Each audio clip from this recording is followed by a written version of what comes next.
บ่ถึงใจก็เลยบ่ได้คบหาดูใจเนาะมีแต่เว่าคุยกันหยอกซื่อโดยๆแต่ว่าตอนนี้คือโสด100%บ่น้องล่ะโสด100%เนาะทั้งน้องเองนี่เป็นคนอยู่บ้านนี้บ่เป็นคนบ้านใดน้องล่ะคนสารวัตรคนโอ้สาวอยู่สาวสารวันโอ้มาเปิดภาพมากับมาพบกับผู้สาวโสดสารวันเนาะโดยก่อนอื่นต้องเข้ากันสิเข้าไปทักทายข้างนอกก่อนโดยสบายดีน้องล่ะสบายดีโดยสบายดีทางผู้สาวโดยแล้วเฮาก็มาเป็นครั้งแรกเนาะก็สิขออนุญาตถามข้อมูลเนาะน้องละก่อนอื่นก็สิขออนุญาตถามชื่อก่อนมีชื่อว่าจังไดเนาะสาวสุขอายุจักปีน้องละ18โอ้ย18 ปีทั้งน้องสุขอายุ18 ปีที่ผ่านมาเคยมีครอบครัวบ่โอ้เป็นสาวโสดที่ว่ายังบ่เคยผ่านการแต่งงานเนาะเคยดมผู้บ่าวอยู่บ่น้องละเคยแบบว่าคบหาถึงขั้นเป็นชู้เป็นแฟนไปมาหาสู่กันบ่ไม่ปล่อยไปหามาถึงกันมีแต่ว่าร่วมกันที่ซื่อเราเรียนน้องไปหาบุกได้ไปติ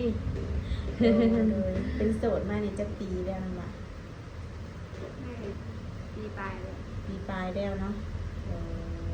ปัจจุบันนี่มีคนเขามาจีบอยู่บ่กับไม่คือแต่ยังบ่ถึงใจก็เลยบ่ได้คบหาดูใจเนาะมีแต่เว่าคุยกันหยอกซื่อโดยแต่ว่าตอนนี้คือโสด100%บ่น้องล่ะโสด100%เนาะทั้งน้องเองนี่เป็นคนอยู่บ้านนี้บ่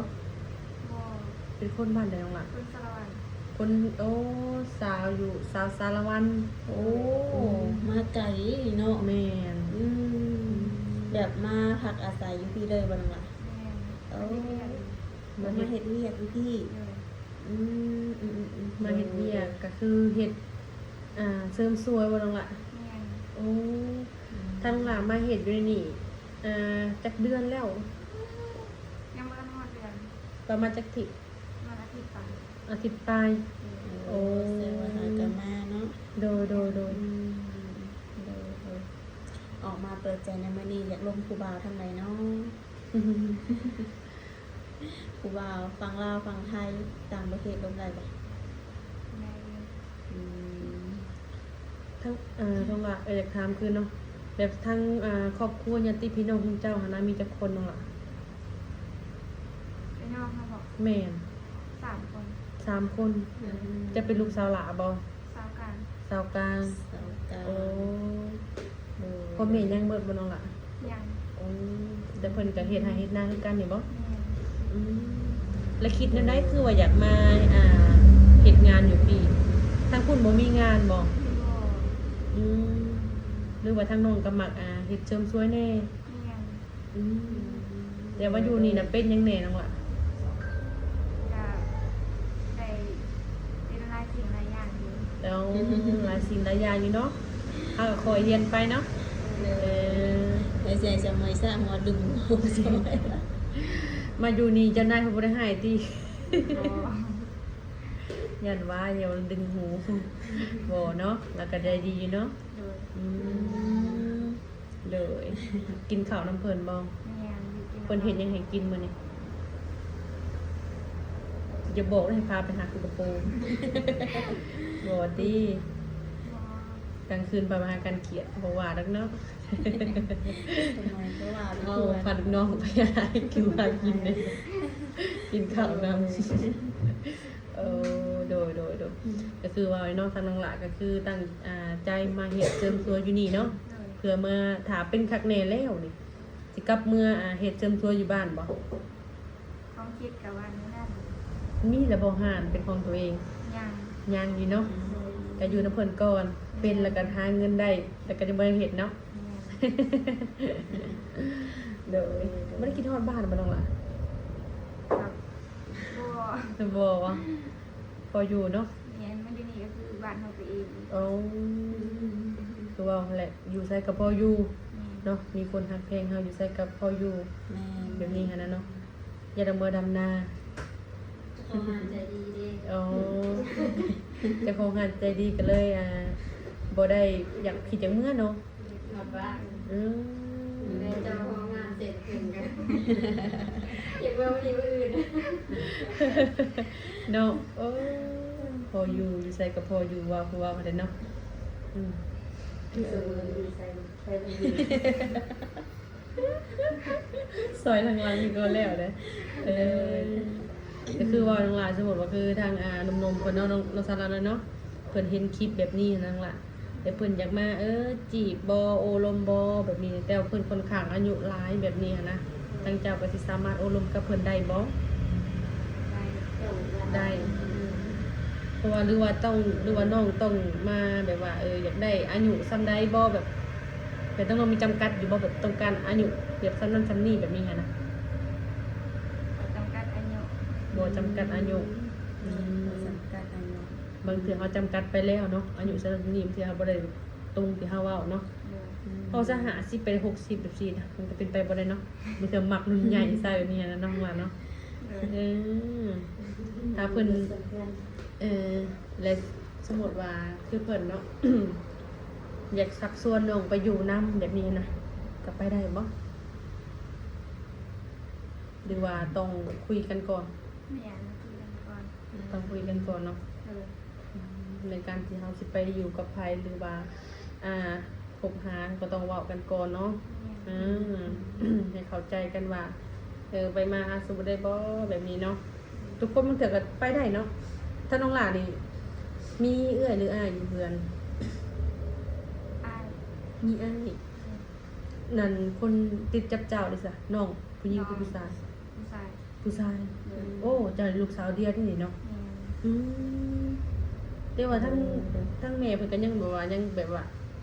ตามใจลูกนะเนาะบางคนลูกสาวเดียวนี่โว้ยบ่ได้ให้ไปทางใดเด้ แบบคือทางครูบาใช่มั้งล่ะเพิ่นสูบยาแบบนี้ค่ะนะกินเหล้าแบบนี้ทางเจ้าก็หับได้บ่ ได้ สูบยานี่นะ เลย ยานะบางคนเขาเจ้าบ่มักเลยเนาะบางเทื่อได้กินควันยานี่แบบว่าหายใจเปิดแบบนี้หั้นนะแพ้บ่แบบนี้หั่นนะทางเจ้านี่บ่เนาะลมได้เบิดเนาะ แม่เนาะ บางคนนี่โยเขาจะบอกว่าโอ๊ยข่อยเสียดายเด้แบบข่อยสูบยาแบบนี้ค่ะนะ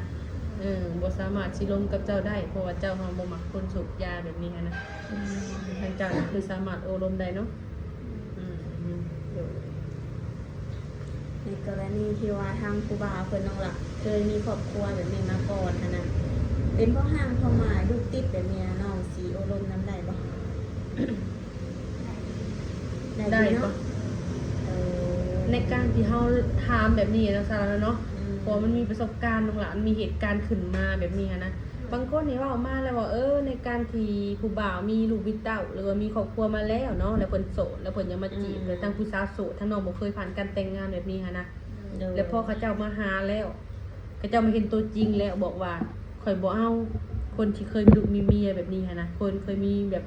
ผ่านการแต่งงานแต่ข่อยเป็นชาวโสดแล้วเขาไปอยากได้แบบนี้ค่ะนะก็ลองก็เลยอยากถามว่าเอาได้บ่แบบลมได้บ่แบบนี้นะก็คือได้เนาะทางเจ้าบ่ตีเนาะบ่ว่าโอ๊ยเห็นคนมาที่ถามเขาก็อยากให้ทางตอบมาตรงๆเลยว่าบ่เอาหับอะไรคือบ่ได้เนาะ โดย แบบนี้นะทางเจ้านี่ก็บ่ตีเนาะกว่าแต่เพิ่นหาเขาได้กันเนาะ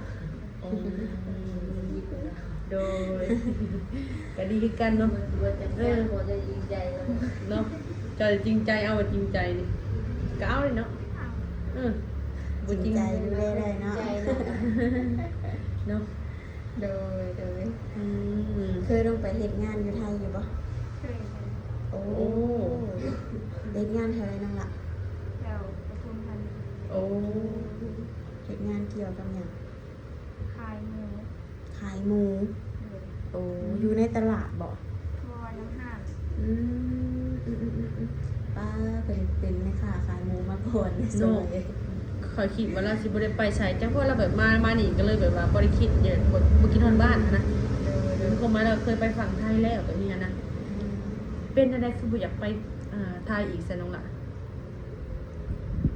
หรือว่าอยากลองมาหาอยู่บ้านเบิ่งอีก เนี่ยอยากมาหาอยู่แถวบ้าน ทั้งน้องหล่ะไปเห็นงานอยู่ฝั่งไทยคุณจักเดือน ปีป่าย ปีปลาย โอ้เติบเนาะ อืม เพิ่นบ่ถือว่าหลายเด้อเนาะปีปลายเนาะเงินเดือนก็พอได้กินอยู่ติหลายอยู่ติ ค่ะก็ใส่อยู่ พอได้ใช้เนาะคันประหยัดบ่ซั่นๆเนาะ แต่ว่าคือในใจเจ้านี่น้องหลานเนาะสมมุติว่าคือทางผู้ป่าวเนาะ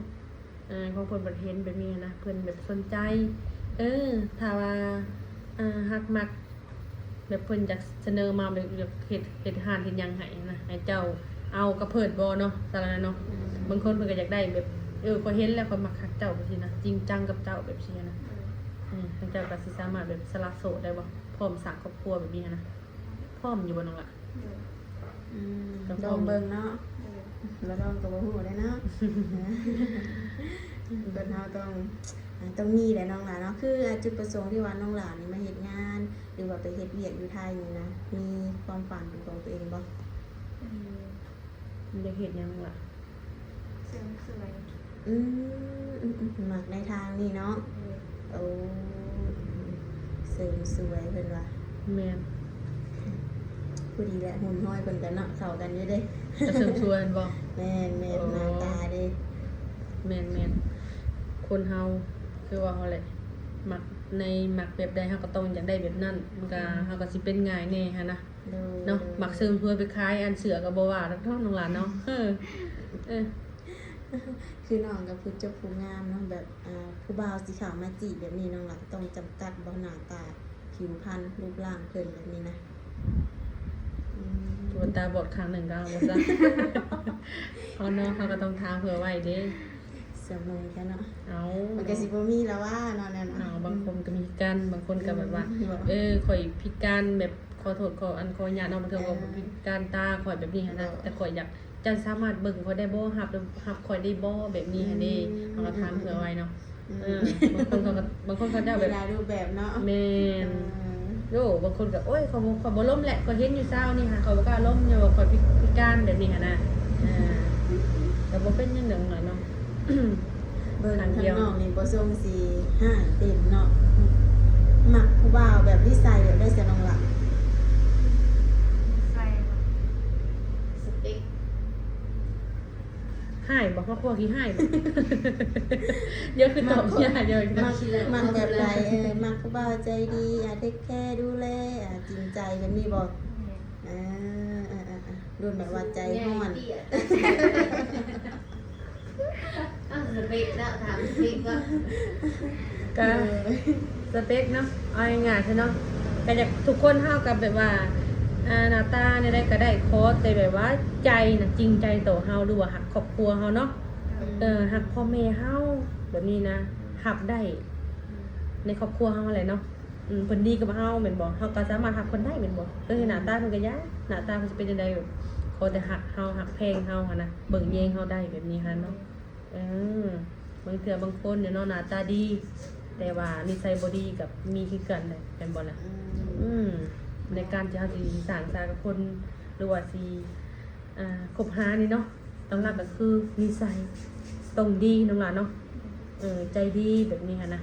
บางคนในการที่เขาหาเฮานี่ฮักแต่เฮาบ่ได้เด้ต้องฮักพ่อแม่เฮาแม่นบ่บางคนนี่ฮักพ่อแม่เป็นหยังก็บ่ทานนี่แล้วแต่บ่ค่อยบ่ฮักเจ้าเด้หักแต่ลูกเจ้าพ่อแม่ก็บ่เจ้าบ่หักสินะ มันก็สิมีมุมมองแบบนี้แหละ มีนะเสมอนะ ก็มีกัน มีอย่างกระทำเสมอเป็นไรเพราะว่าประสบการณ์เป็นหลายน้องหละ แม่นลายอะไรเด้ ถึกตัวนี่ก็รอบหนึ่งเลยบ่ บอกคือทางน้องมาเปิดใจแบบนี้กันนี่ทางที่โตให้ทางผู้บ่าวกันละมีอย่างดินอยู่บ่ลาย ลายยังมี เฟซนะ แต่ก็บ่เป็นหยังสิให้อันเจ้าของห้านเพิ่นตั้งให้เจ้าเด้อ ก็สิตั้งเป็นอยู่เนาะหัวหน้าจะตั้งให้ เดี๋ยวเสียงเบาเนาะเสมอเนาะหมู่ว่าทางผู้บ่าวสิได้ยินอยู่บ่ว่าผู้สาวเว้าหยังมักผู้บ่าวแบบใด แต่พอน้องเพิ่นเป็นคนแบบว่าแบบออกขี้อายหน่อยหนึงแล้วก็แบบเป็นคนมักเว้าหันนะเนาะบ่คือกับสาระน้อย แม่นบ่เลยเนาะสาระน้อยเว้าหลาย มาเย็นนักเสมอเอาไปที่โน่นวัดสวรรค์ โดยนั่นแหละเนาะตัดเจนแบบคือหมู่รุ่นราวคราวเดียวกันเนี่ยล่ะแบบเขาเจ้าเป็นยังไงวะ มีครอบครัว แม่ กัน มี เบิด ครอบครัวเบิดแล้วบ่ แม่มีเลยค่ะ เออแสดงว่ายังแต่น้องเนาะอีกบ่โดนได้น้องไรเดี๋ยวก็มีครอบครัวคือทางน้องนี่หามเฮียนฮอดแสนนั่นล่ะ มอสี่ ม .4 ออกจากโรงเรียนกลับไปหาเวียกเฮ็ดงานบ่ แม่ โอ้ คือบ่เฮียนต่อนั่นล่ะ อืม บ่มีเงินสดเรียน อืมฐานะครอบครัวเป็นอะไรสนวะ ค่ะ รวยบ่ บ่ด้วยเนาะแบบพออยู่พอกินบ่ อยู่ปกติแม่ เออพออยู่พอกิน กันยันว่าเนาะบางเทื่อ ยังได้ก็ได้เบิดเนาะก็คือครอบครัวก็คือว่าทำมาหากินพออยู่พอกินเนาะ เลย พอได้ตุ่มปากตุ่มท้องแต่คือทางเรื่องของน้องค่ะนะแบบว่าติดกับทางแบบทางหนีบางแบบทางใหญ่ทางยางแบบ พ่อ นี้แต่ในการที่เราไปเห็นทานเชิงตัวก็เห็นอยู่บ้านเราโอ้มีดินมีดอนเป็นหลักสิบุกหานเห็ดเชิงสวยนี่บ่มีอยู่เนาะแต่ว่าทางบ้านของน้องนี่มีหันเชิงสวยหลายหันอยู่บ่ บ่มี โอ้คันเจ้าบ่มีเจ้าไปเฮ็ดให้เจ้าสิได้ดีจังล่ะเลยว่าเนาะในการใส่งบนี่หลายบ่ก็เฮ็ดเสริมสวยนี่ก็บ่ฮู้บ่ผู้บ่ได้ซื้อเนาะบ่ฮู้บ่ได้ถามราคาเนาะ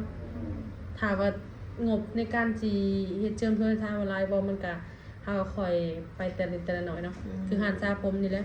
อันน่ะบ่อนอันน่ะอ่างสระผมอีหยังเนาะก็เอิ้นเตียงหั่นน่ะ หลังจากเคยซื้อ 3,000 นี่ก็ 6,000 กว่านี่เพิ่มขึ้นมันทบครึ่งเลยเนาะสมมุติว่าเป็นแล้วน้องล่ะเป็นเสริมสวยเรียบร้อยแล้วนี่น้องล่ะสิจะกลับบ่ อยากกลับไป อยากกลับไปเฮ็ดนะเฮ็ดเชิงทัวอยู่บ้านเจ้าของนี่บัดงบในเรือนนี่มีอยู่บ่งบเจ้าเองนี่มีอยู่บ่สิไปตั้งห้าง ยังบ่ทันมี ยังบ่มีเนาะ คิดเลยสิ สมมุติว่า สมมุติว่าเฮ็ดแล้วเนาะไปเฮ็ดงานอยู่ไทยลืมเลยการที่เรียนมา สิบ่ได้เป็นอันนี้ติเนาะ เย็นเป็นที่สมองเลย แม่น เย็นมาลืมก็ แม่นสิได้ไปเฮ็ดใหม่เลยค่ะเปิดนี่ก็คือว่ายังบ่มีงบตัวนี้น้องล่ะเนาะแต่ความฝันของน้องก็คือมักในด้านนี้เนาะเอาน้ำสร้างเพิ่นก็ได้หัวหน้าเพิ่นก็ได้น้องล่ะไปตั้งก่อนเอามาให้เพิ่นเนาะ เอานี่คือเพิ่นไหลไปรายเดือนบ่คือน้องล่ะมานี่เพิ่นไหลเงินให้จะบ่อ๋อเดือนเท่านั้นน้องล่ะ อย่าบอกเลยหัวหน้าบอกว่าตอนสัมภาษณ์เขาบอกเงินเดือนชุ่งนี่เด้อว่าพี่เนาะหายเท่าไรเดือนต่อไปหายเท่าไรก็ว่าไป เนาะ ยังบ่เป็นเนาะยังบ่เป็นสิได้เดือนละ10 ล้านก็ว่า ให้ก่อนได้จ้ะ ก็คือว่าเลยเนาะเพิ่นก็ให้เพราะทางเราก็เก็บพร้อม บ่ง่ายก็เบิ่งผลงานเนาะ ถ้าทันได้เป็นเป็นไฮไลท์ก็เป็นไปบ่ได้เนาะแต่เพิ่นให้อยู่แล้วเนาะ3 ล้าน โอ้ยหยอกแซวโฉกแซวน้องเพิ่นแล้วน้องเพราะว่าทางเพิ่นเป็นคนต่างถิ่นหั่นเด้จังได้ติดเรื่องกันง่าย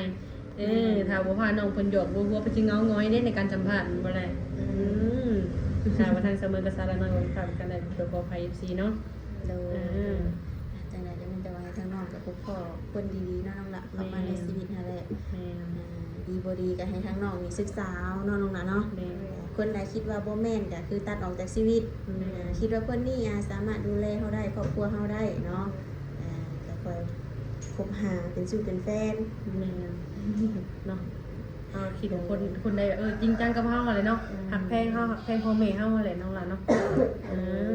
บ่ว่าสิได้แจงให้แล้วความไปปานเจ้าของห้างมันบ่ได้เลย ไปแล้วขอบ่มาได้ว่าซั่นเนาะทางเฮาก็สิว่าอย่างหลายซะแล้วเนาะโดยทางเฮาก็มีแต่ให้ทางน้องเพิ่น